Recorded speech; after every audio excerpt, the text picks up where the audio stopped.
Bonjour à toutes et à tous. Le webinaire va commencer dans 2 3 minutes, le temps que d'autres personnes nous rejoignent. Donc, on se retrouve dans quelques minutes. Merci pour votre patience.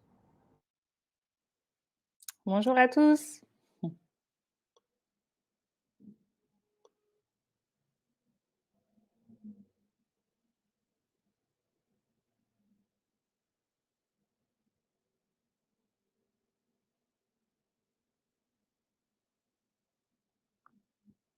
Alors, on a ouvert un petit sondage pour avoir votre profil. Donc, vous pouvez d'ores et déjà y répondre si vous le souhaitez. Vous allez sur l'onglet sondage et là, vous avez le choix entre 3 points. Merci.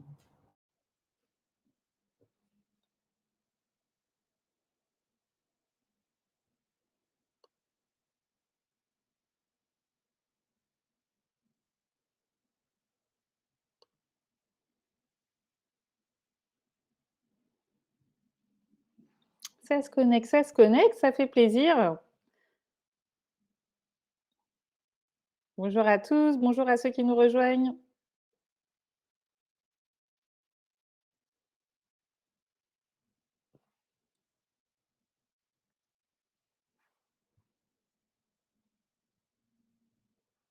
Vous avez raison d'être venus, c'est un sujet incontournable en ce moment et ça va le rester.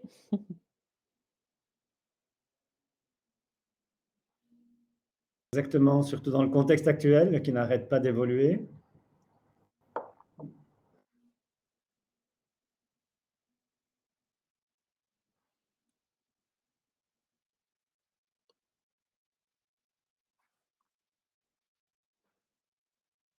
Qui viennent de nous rejoindre, attendons quelques petites minutes pour donner l'opportunité à d'autres personnes de nous rejoindre. Donc, on va commencer incessamment sous peu. Merci pour votre patience.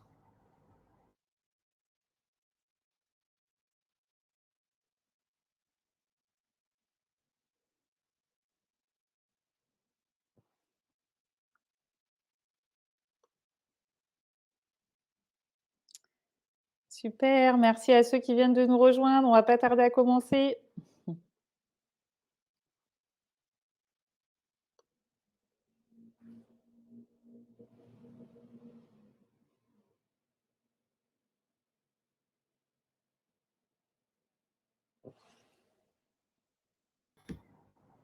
Il est exactement 11h02. On va démarrer à 11h03. Donc, comme ça, on donnera un petit peu de temps encore aux personnes retardataires de nous rejoindre. Donc, encore une petite minute de patience. Merci.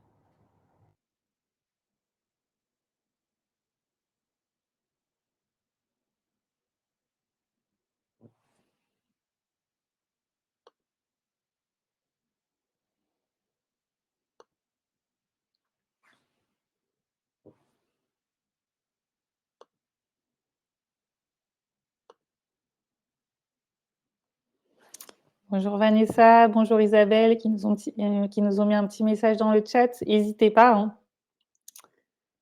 Alors, on est ravis de vous accueillir aujourd'hui.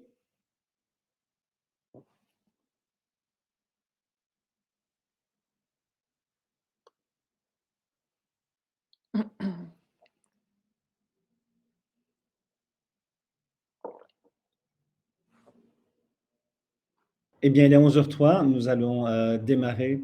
Donc, je vais partager la présentation un petit moment. Voilà.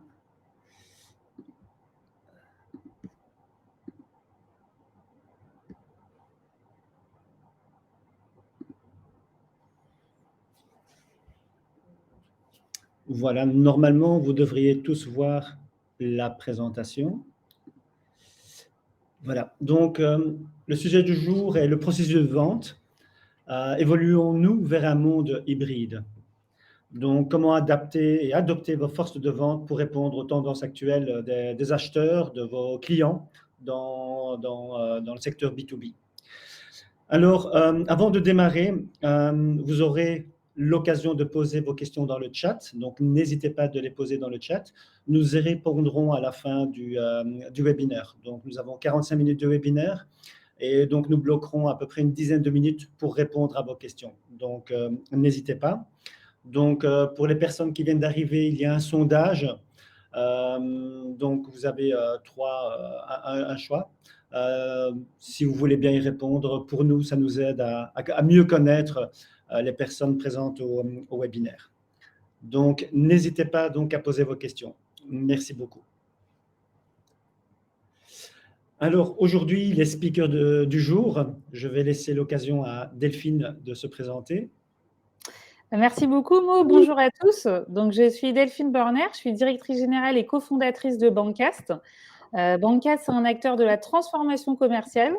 On est spécialisé dans les formations adaptées à l'époque pour commerciaux B2B. Voilà, donc l'objectif, c'est que les participants de nos formations acquièrent des compétences qui sont clés aujourd'hui, qui sont très liées en fait au thème d'aujourd'hui, comme la vente à distance, la vente de valeur, le social selling ou encore l'account-based selling, à travers la méthode Business Partner Selling dont vous avez peut-être déjà entendu parler. Et si ce n'est pas le cas, n'hésitez pas à aller voir. Donc, je suis ravie d'être avec vous. Merci Delphine. Et alors, nous avons Olivier. Bonjour à tous, donc Olivier Wilmark, directeur commercial de Touch & Sell que j'ai rejoint récemment. Alors Touch & Sell, nous sommes une société française basée à Boulogne-Billancourt et nous avons comme raison d'être de développer l'humain au cœur des échanges. Alors l'humain au cœur des échanges, qu'est-ce que cela signifie? Eh bien, que nous positionnons le digital au service de la relation humaine. En fait, on développe, on fournit et on implémente des outils et services qui permettent à nos clients de développer une force commerciale plus efficace et une relation cliente plus performante. Merci Olivier. Et alors, moi-même, donc Mogocha, je suis ce qu'on appelle Chief Revenue Officer chez Touch & Sell. Donc, ça englobe en fait toute la partie business, donc que ce soit Sales, BDR, Customer Success, CSM, Customer Care, donc tout ce qui touche de près, donc directement ou indirectement les clients. Et donc, moi, j'ai rejoint Touch & Sell il y a pratiquement un an. Et donc actif sur la France, mais aussi, comme vous le savez peut-être, donc Touch & Sell est en train de mettre quelques petites semences au niveau international, donc nous sommes aussi présents au niveau international. Alors, donc comme vous le remarquez, en fait, donc la vente, le mode de vente a changé, et nous pensons qu'il a changé pour toujours, et ce depuis 2 ans.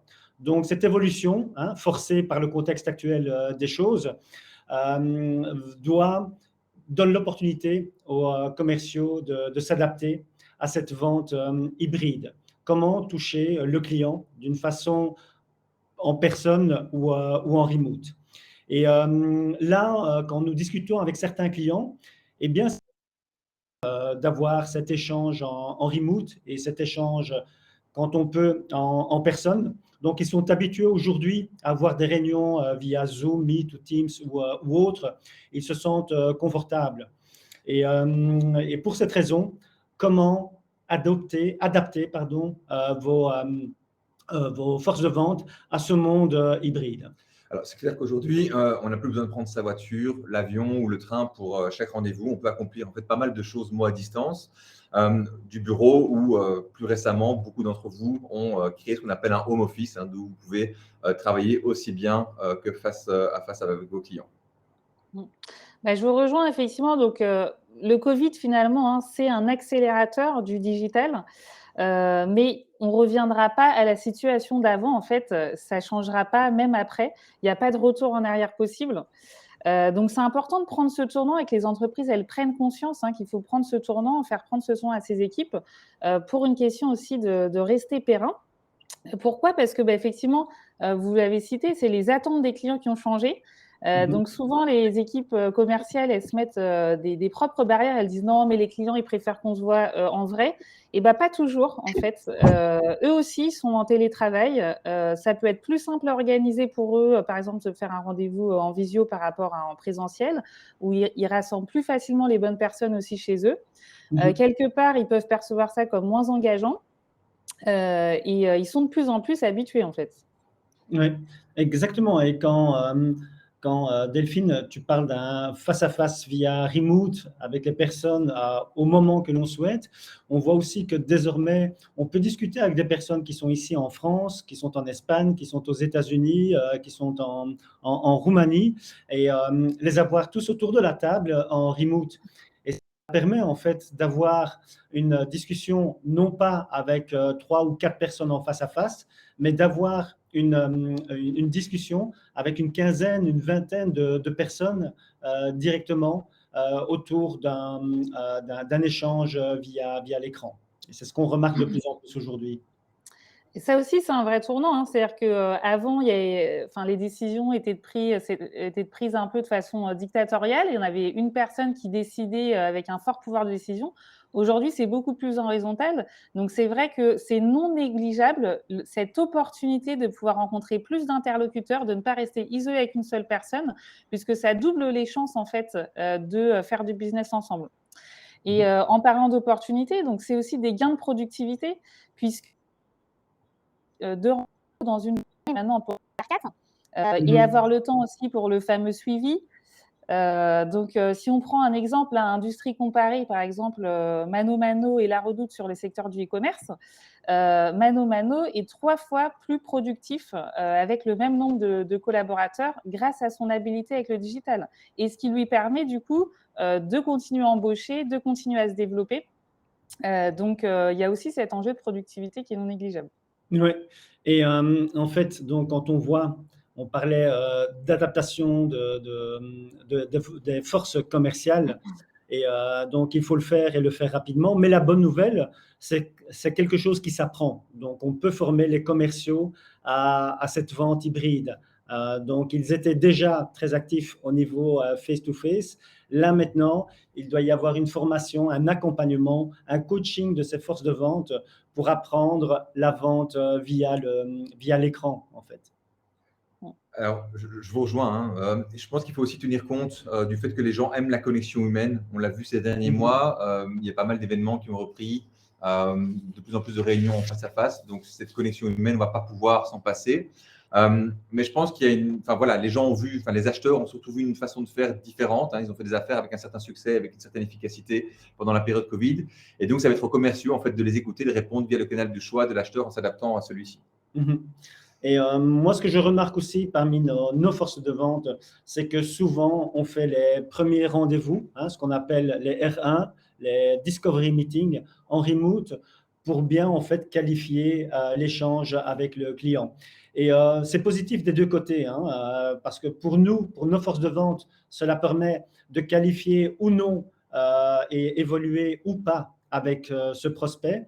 Et pour le client, c'est aussi pour lui une façon aussi de gagner du temps et d'évaluer les différents vendeurs directement en ligne pour voir si on avance ou pas. Donc, c'est vraiment un gain de temps, de performance et de pouvoir avancer très vite. Alors, ce qui va être important pour s'adapter, pour que les vendeurs puissent s'adapter en fait au nouveau parcours d'achat, c'est que les leaders commerciaux et leurs équipes vont devoir en fait comprendre les changements et en fait adapter les méthodes de sensibilisation pour pouvoir rencontrer les acheteurs où ils se trouvent aujourd'hui, hein. Alors évidemment, il va toujours falloir suivre le rythme de l'évolution de l'environnement numérique, c'est toujours la clé de l'approche commerciale. Mais en fait, les changements rapides qui ont eu lieu avec le Covid-19 vont rendre l'adaptabilité de la force de vente encore plus cruciale pour que la stratégie commerciale soit réussie. Alors, la façon dont les équipes de vente vont modifier leur approche en réponse au changement de 2020 va simplement déterminer si elles continueront à prospérer ou pas à l'avenir. Alors, dans les slides suivants, on va vous montrer en fait simplement quelques conseils et astuces pour adapter votre force de vente et en fait tirer le meilleur parti des compétences numériques vers un modèle de vente hybride pour vous aligner en fait simplement sur ces nouvelles tendances des acheteurs. D'accord. Et alors, comme j'en avais parlé tout à l'heure, hein, Olivier, donc c'est une capacité qui s'apprend. Donc, il y a des formations spécifiques pour former vos commerciaux, hein, à être alignés avec le client, mais en mode remote. Donc, c'est quelque chose qui s'apprend. C'est pas, je vais dire, c'est pas trop difficile, mais ça s'apprend, ça se coach, et vous pouvez transformer vos commerciaux en commerciaux hybrides. Donc, Olivier avait parlé de quelques astuces. La première, c'est passer à un modèle de vente hybride. Et ceci, il faut le faire le plus rapidement possible. Pour quelle raison? En fait, on voit que les acheteurs se tournent maintenant vers la recherche des produits, des services en ligne. Donc, beaucoup d'acheteurs ont déjà fait le parcours de vente. Donc, pratiquement 70% du parcours de vente est fait en ligne par les acheteurs, sans que le vendeur soit au courant. Et ensuite seulement, le vendeur va contacter les sociétés pour lesquelles il estime qu'un service ou un produit pourrait leur être utile. Et donc, vos commerciaux vont en fait faire la différence sur 30% du cycle de vente. Et là, quand on voit ce que Gartner dit, c'est que d'ici 2025, en fait, 80% de tous les échanges, de toutes les interactions entre un client et le vendeur vont se faire via des canaux digitaux. Donc là aussi, il faut répondre au client via le canal digital du choix du client. Donc, il faut savoir où il se trouve, à quel moment il se trouve sur ce canal et comment communiquer avec ce client. Donc, c'est là que les sociétés, donc vous, nous, allons pouvoir faire la différence par rapport à nos concurrents. Donc, non seulement il faut s'appuyer sur les préférences du client, mais aussi répondre directement avec le contenu du choix pour le client, justement pour faire cette différence. Et c'est important, Mo, quand tu dis s'appuyer sur les préférences des clients, c'est vraiment ça le point. Hein. Là, il y a un vrai tournant aussi qui s'opère, un vrai tournant à prendre. C'est l'importance d'être centré sur les clients et non plus sur le produit. Puisqu'effectivement, en fait, avant, le client, il était moins renseigné, il pouvait moins comparer, il avait moins accès à l'information. Aujourd'hui, c'est plus vrai, il est déjà hyper renseigné. Et donc, en fait, il attend moins que le commercial, il parle tout de suite de son produit. Si avant, ça marchait, maintenant, ça ne marche plus. D'ailleurs, on sait que les meilleurs commerciaux, c'est ceux qui, donc par exemple en rendez-vous, vont laisser plus parler d'abord le client et les clients, comme on l'a dit, en multi-interlocuteur, avant de faire subir, entre guillemets, une présentation catalogue alors qu'en fait, il y a déjà plein de choses que le client sait déjà. Donc, ça se retrouve dans le rendez-vous, mais ça se retrouve aussi dans les interactions digitales. Donc, être là où le client est, c'est-à-dire sur les bons canaux. Être là au bon moment. Parce qu'effectivement, les acheteurs, ils sont devenus impatients. Dans notre vie de tous les jours, on s'attend maintenant à un niveau de service très réactif parce qu'on le voit avec le développement d'Amazon et de tout un tas d'autres services sur le même modèle. Donc, que ça nous plaise ou non, c'est la réalité du marché. Et dans la vie professionnelle, on est la même personne, de nouveau, avec finalement ces attentes de réactivité qui se sont aussi déportées. Et c'est là où il faut faire attention parce qu'il y a aussi plus de concurrence, plus de facilité d'accès à l'information. Et donc, il y a 9 fois plus de chances de gagner une affaire si on répond, alors certaines études vont même jusqu'à dire dans les 5 minutes. Alors après, vous me direz, attendez, 5 minutes, c'est quand même un peu compliqué.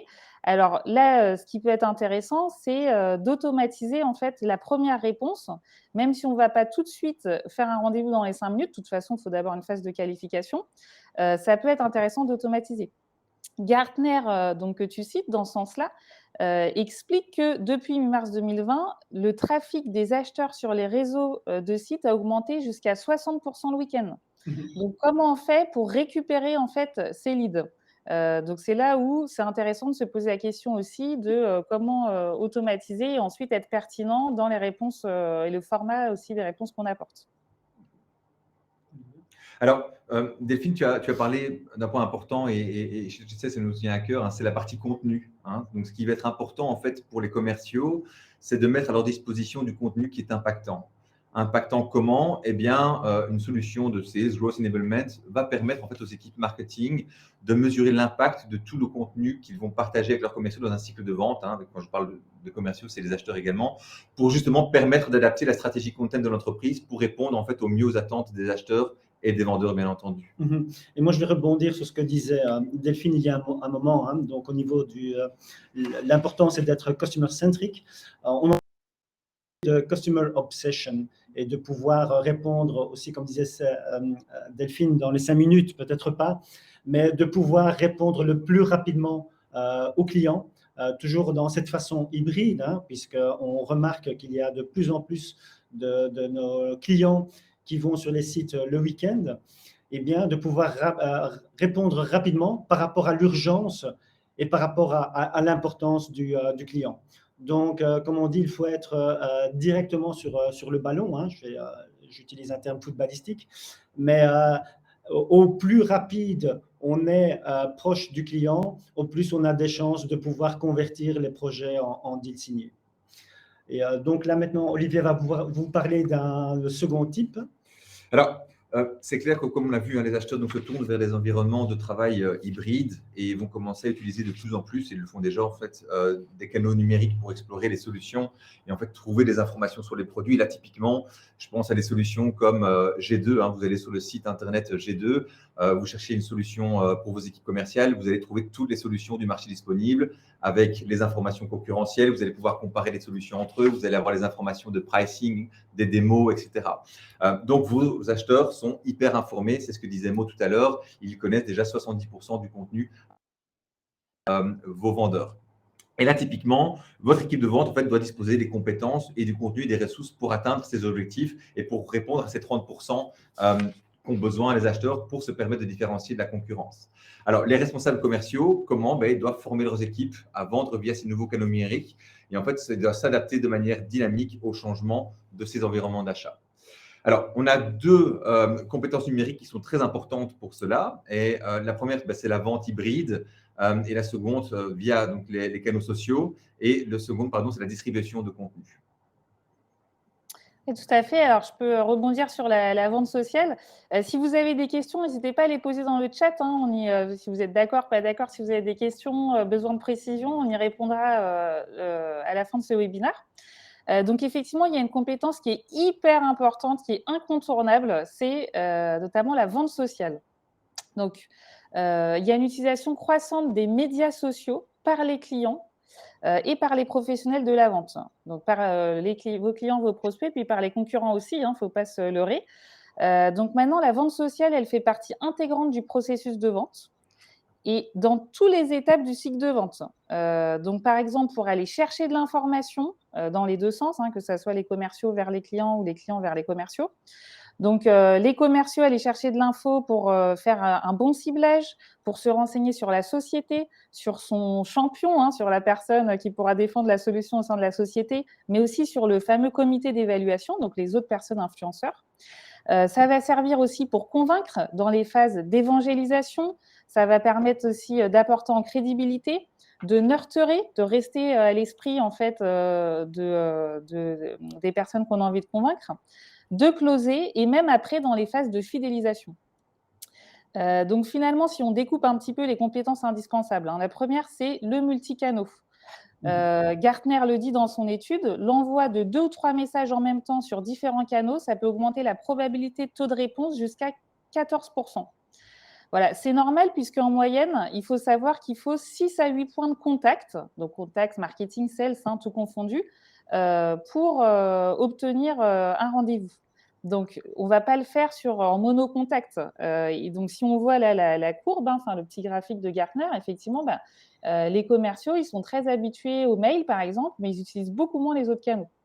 Et donc, c'est dommage parce que varier les canaux, donc ça permet justement de ne pas se lasser la personne en monocanal. Puis bon, ça se trouve, on tombe dans les spams en plus. Et ça permet de nourrir le biais d'exposition, puisqu'il faut bien comprendre. Donc, qu'est-ce que c'est le biais d'exposition? C'est que plus on vous voit, plus finalement la marque va devenir familière, la personne va devenir familière, et au final, ça sera plus facile de vous faire confiance. Vous devenez plus crédible. Et le problème, en fait, c'est que certains commerciaux, ils voient ça comme intrusif. Ils se disent « Oula, mais moi, je ne vais pas me connecter sur les médias sociaux avec des gens que je ne connais pas. » Mais non, en fait, c'est là où il y a des croyances auto-limitantes. Il faut juste être là où ses clients sont. Voilà, je prends un exemple, par exemple WhatsApp.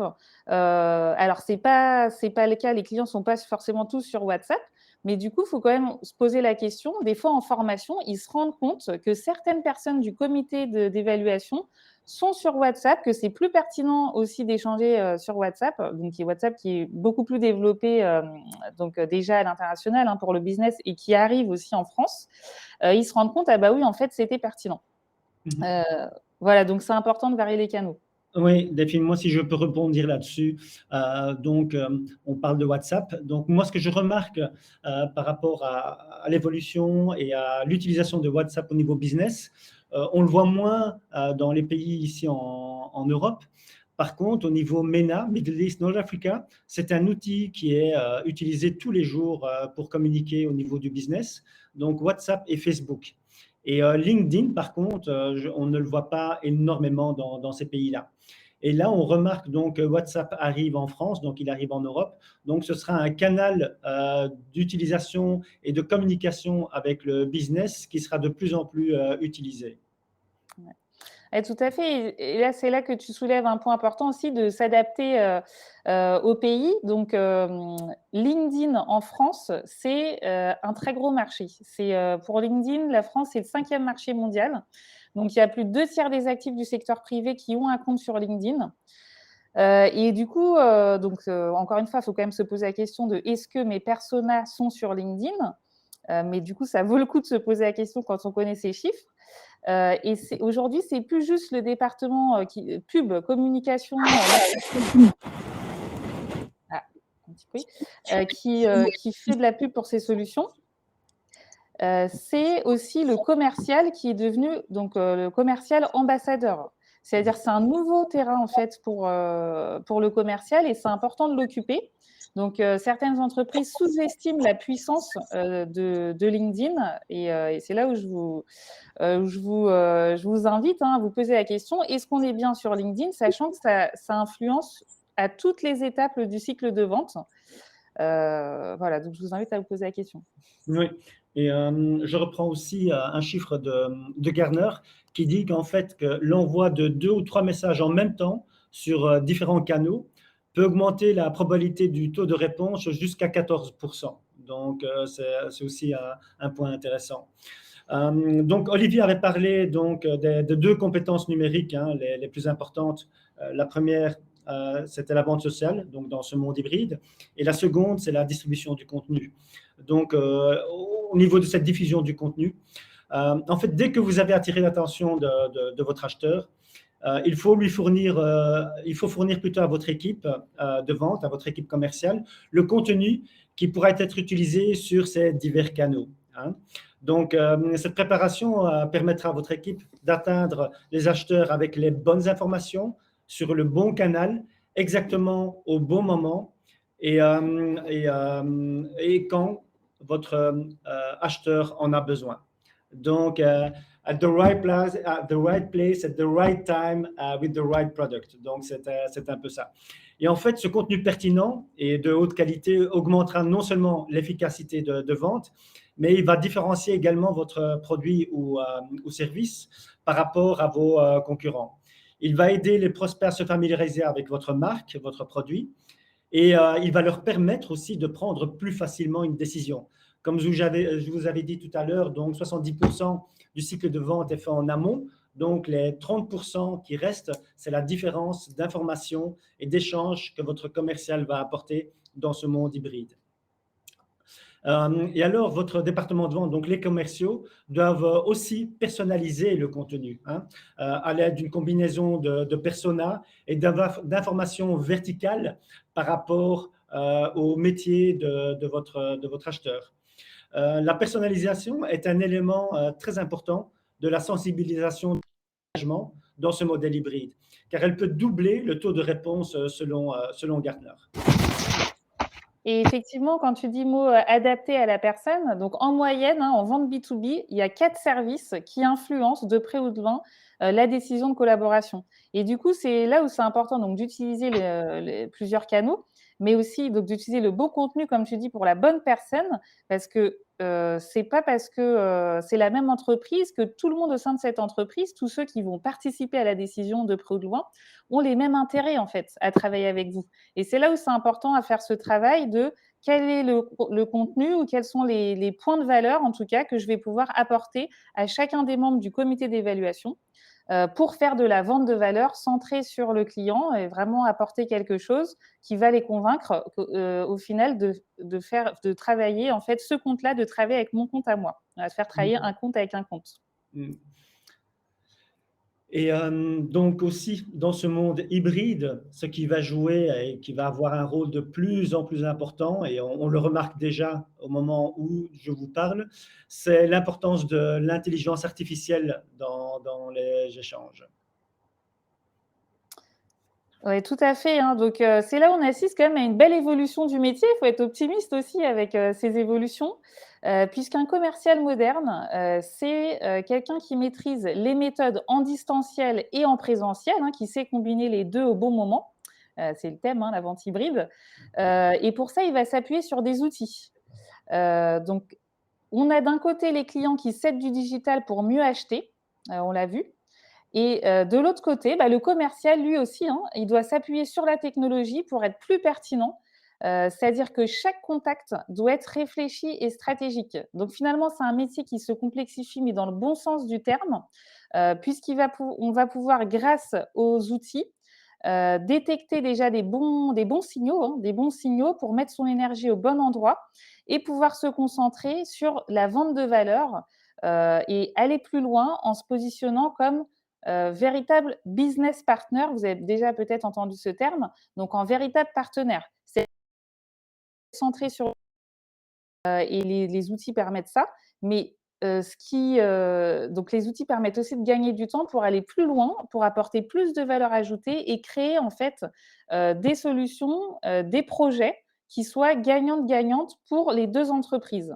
Donc c'est ça en fait le commercial moderne et ça c'est possible notamment grâce effectivement à l'investissement, dans les données, dans la technologie. On va pouvoir se concentrer sur les parties intéressantes de ce beau métier. Donc, Olivier, je ne sais pas si tu veux nous en dire plus sur les signaux. Ils sont partis. Et ben, je vais en dire plus sur les signaux, alors le temps qu'ils reviennent. Donc, les signaux hein, qui sont les plus connus, donc les signaux d'intention d'achat. Voilà, là encore, on pense à l'autre. C'est en fait, qu'est-ce qui fait, qui a comme action qui montre qu'effectivement, il va être intéressé et que ça va être le bon moment. Donc, vous avez peut-être aussi connaissance hein, du vocabulaire quand on dit un prospect qui est chaud, par exemple, ou un client qui est chaud, qui est OK pour où il y a des opportunités de continuer à travailler ensemble, de faire des nouveaux projets. Donc, c'est par exemple, on peut traquer avec les outils les visites récentes du site, la fréquence aussi, les contenus qui sont consommés. Donc, parce que ça, c'est tout ce qui est content marketing. Hein. Moi, on parlait tout à l'heure, on donne du contenu et on va pouvoir avoir, par exemple, des alertes quand la personne a ouvert le contenu. Donc, je sais que Touch and Sell, notamment, voilà, permet ça. Aujourd'hui, c'est incontournable pour un commercial moderne. La participation à un événement ou à un webinaire. Donc tout ça, en fait, on va pouvoir le scorer. C'est ce qu'on appelle le scoring, en fait, hein, et qui va permettre ensuite de mettre son énergie au bon endroit. Désolé, nous vous avions perdu à un petit moment, donc, mais nous vous entendions. Voilà, Merci Delphine d'avoir repris le dessus. Super. Alors, tu voulais peut-être nous parler de l'engagement avec les représentants des ventes aussi, hein, c'est-à-dire qu'effectivement, c'est par les outils, mais c'est par les contenus qu'ils consomment, mais c'est aussi lors des rendez-vous et après les rendez-vous, de pouvoir continuer à suivre ces signaux. Un dernier conseil, Delphine? Ah bah, avec plaisir, hein, donc voilà, ça vous a pas échappé là, ces changements, ils sont quand même assez rapides et ça va continuer, hein. Donc on parle là de visio, on parle d'outils, il y en a qui sont déjà en train de parler du métaverse. Donc on n'y est pas encore bien sûr, mais tout ça pour dire que c'est un métier qui évolue, enfin la spécificité de ce métier, c'est qu'il évolue quand même très rapidement avec le digital et bien sûr, c'est le sens de l'histoire, ça va continuer, qu'on le veuille ou non, hein. Le marché nous attend pas pour ça. Et du coup, il faut faire attention à bien accompagner ces équipes parce que nous, on le voit bien en formation, il y a quand même des croyances qui sont auto-limitantes. Qui dit changement, dit résistance au changement, c'est normal. Hein. Et du coup, bah, c'est dans le rôle aussi des managers, de la direction d'entreprise, de faire prendre les bons caps, donc de percevoir déjà ces changements, de ne pas faire la politique de l'autruche. Et ensuite, de lever les freins, les peurs, parce qu'il y a de la peur autour du digital, alors que ce n'est pas si compliqué que ça. Et qui dit croyance auto-limitante dit aussi se limiter dans les résultats. Hein. Donc voilà, on voit qu'on ne va pas revenir en arrière. Et du coup, il y a une question aussi d'assurer la pérennité financière de l'entreprise dans ce monde qui change. Et on peut avoir tendance à se dire, ben oui, je vais le faire moi-même, finalement, c'est pas si compliqué. Moi, je dis attention, parce qu'il n'y a pas forcément toute la bande passante pour, parce qu'on est enfermé soi-même dans la psychologie de son entreprise et qu'on n'a pas forcément accès en fait à toutes ces nouvelles compétences qui sont pourtant indispensables. Ouais. Et si je peux me permettre, hein, l'un des gros avantages qu'on a eu par rapport à la vente à distance, Delphine, et par rapport, tu parles de la partie coaching, c'est qu'aujourd'hui, il est plus facile pour un manager dans la vente à distance de coacher son équipe, hein. Et si je prends l'exemple de Touch 'n Sell, nous, ce qu'on recommande, par exemple, à nos vendeurs, eh bien, c'est d'enregistrer un maximum leurs réunions clients. Ils enregistrent leurs réunions clients et ça permet en fait à l'équipe managériale de coacher, et pas seulement à l'équipe managériale. Si je prends l'exemple chez nous, tous les vendredis après-midi, on a une session où on reprend un meeting d'un de nos commerciaux et on fait vraiment une session de feedback constructif par rapport à cette session. Et ça permet finalement à ce commercial de s'améliorer et à toute l'équipe finalement d'apprendre des uns des autres. Mhm. Et donc là, dans cette idéologie de coaching, en fait, il n'est pas suffisant juste de former les commerciaux, leur faire un quiz et voilà, ils ont 80% et c'est bon. Il faut aussi les coacher, les suivre, voir comment ils interagissent avec leurs clients, que ce soit en remote ou via des discussions en face à face. Et c'est là, en fait, que vous allez aligner les personnes, les ressources, vos processus et votre technologie pour être là où votre client vous attend, en fait, où il demande d'être. Et c'est là que vous allez faire la différence dans ce monde hybride. Voilà, donc la séance arrive à sa fin et nous sommes avec Delphine et Olivier prêts à répondre à vos questions. Donc n'hésitez pas de les indiquer dans le chat et nous y répondrons au fur et à mesure. Soyez pas timide.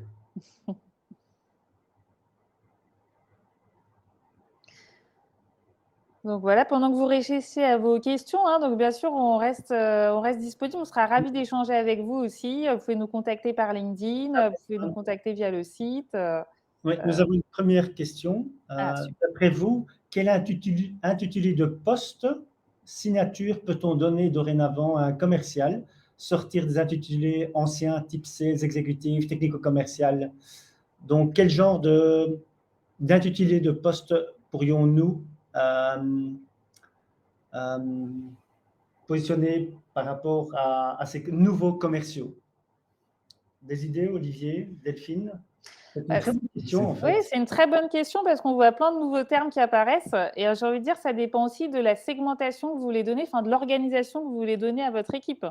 Donc, ce qu'on a vu apparaître comme terme, ça va être SDR, Sales Development Representative, donc qui en général vont faire en fait tout ce qui est chasse, donc soit avec de l'inbound, c'est-à-dire traiter les leads qui arrivent justement pour prioriser et ensuite donner aux commerciaux, soit avec de l'outbound, donc faire vraiment de la prospection, aller détecter des projets. Donc SDR, c'est un terme qui est apparu. Ensuite, on peut différencier éventuellement business developer, donc qui va traiter ces leads, de account manager, qui va plus être sur le développement du portefeuille client. Et puis, les Customer Success Managers que vous connaissez bien chez Touch 'n Sell aussi, hein, avec un super taux de satisfaction client. Et le terme que j'aime aussi bien, c'est le Sales Advisor. Finalement, advisor, hein, tes conseillers t'apportent de la valeur ajoutée à ton client. Tu parlais de partnership, Delphine, dans la présentation. Et c'est vrai qu'aujourd'hui, advisor, c'est un terme qui est assez apprécié finalement des clients.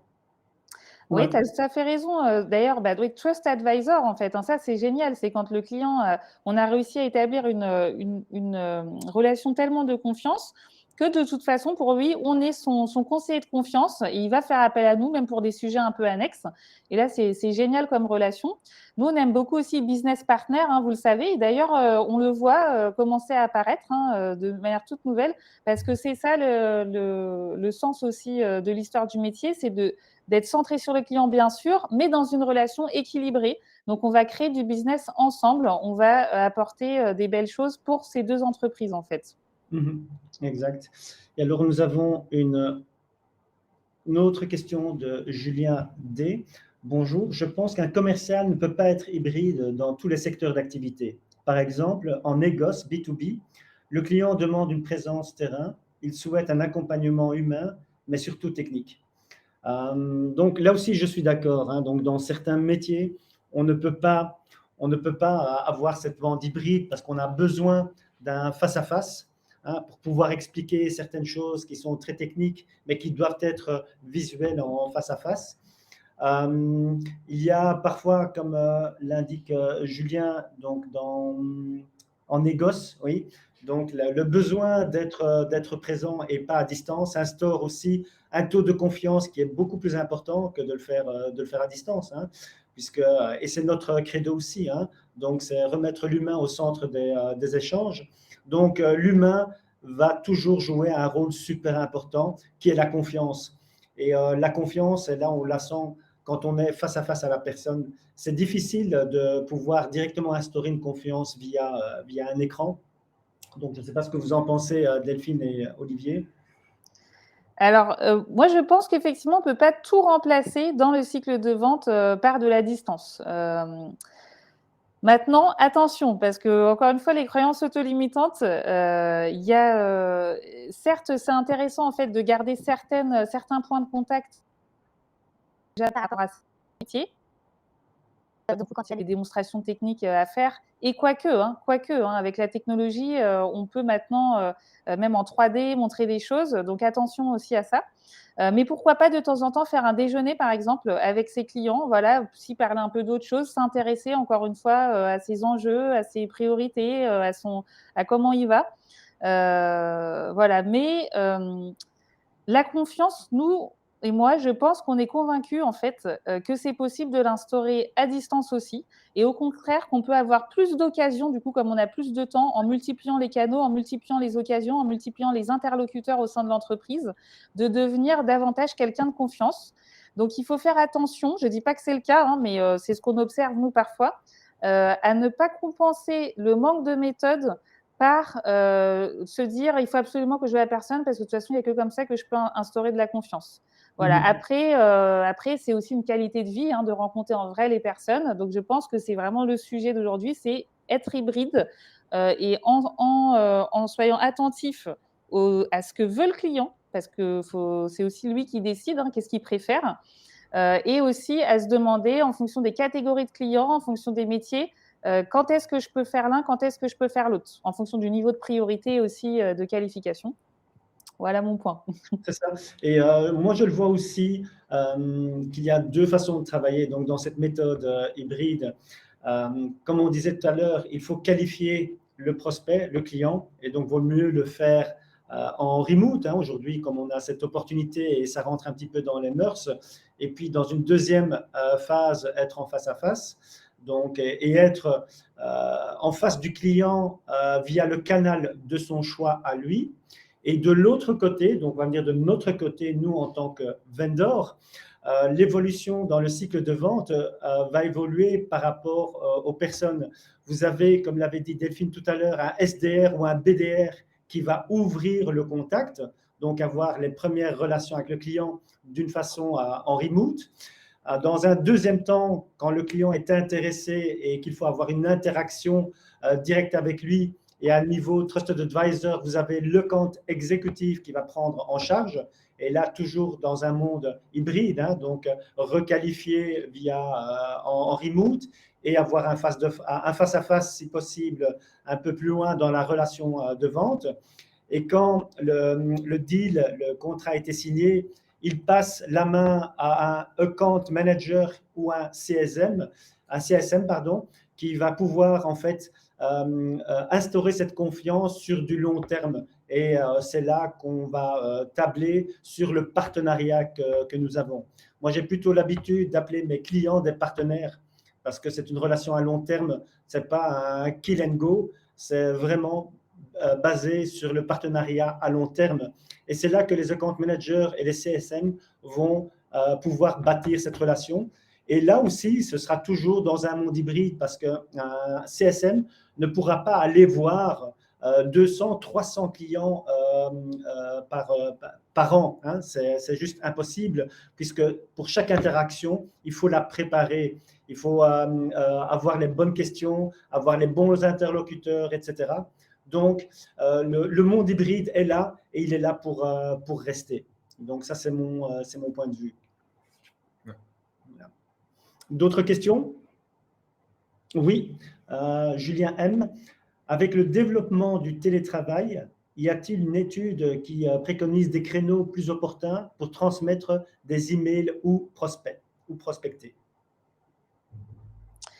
Alors oui, vous avez notamment HubSpot, LinkedIn qui fournit pas mal d'études là-dessus.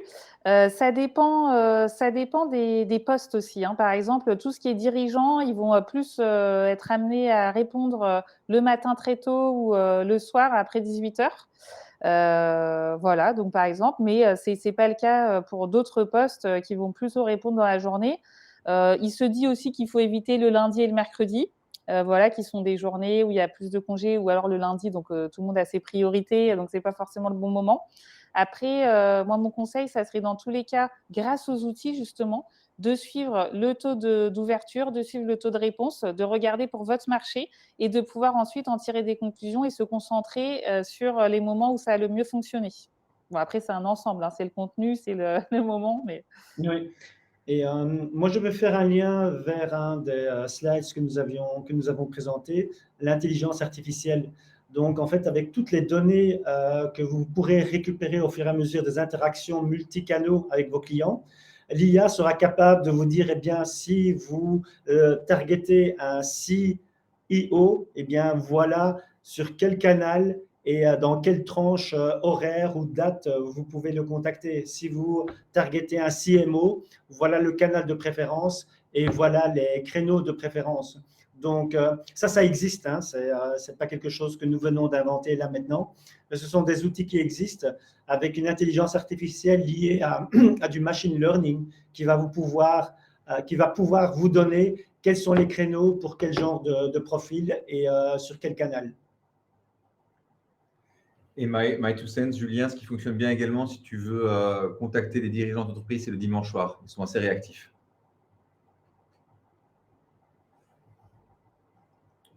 Voilà. D'autres questions? Voilà. Eh bien, nous arrivons donc à la fin de ce webinaire. J'espère que nous avons pu vous inspirer, que vous avez pu apprendre des choses. N'hésitez pas à interagir avec Delphine chez Bancast ou nous chez Touch & Sell si vous voulez aller un peu plus loin ou un peu plus en détail dans cette vente hybride, donc dans ce monde hybride. On est là pour échanger des informations, pour vous transférer des connaissances et aussi apprendre de vous pour pouvoir évoluer. Donc, n'hésitez pas à nous recontacter, vous savez où nous trouver. Je vous remercie beaucoup. Je vous souhaite une excellente après-midi et de bonnes fêtes de fin d'année. Merci à tous. Bonne fête. Merci à tous. À très bientôt. Reste en contact avec le digital et en physique, les deux.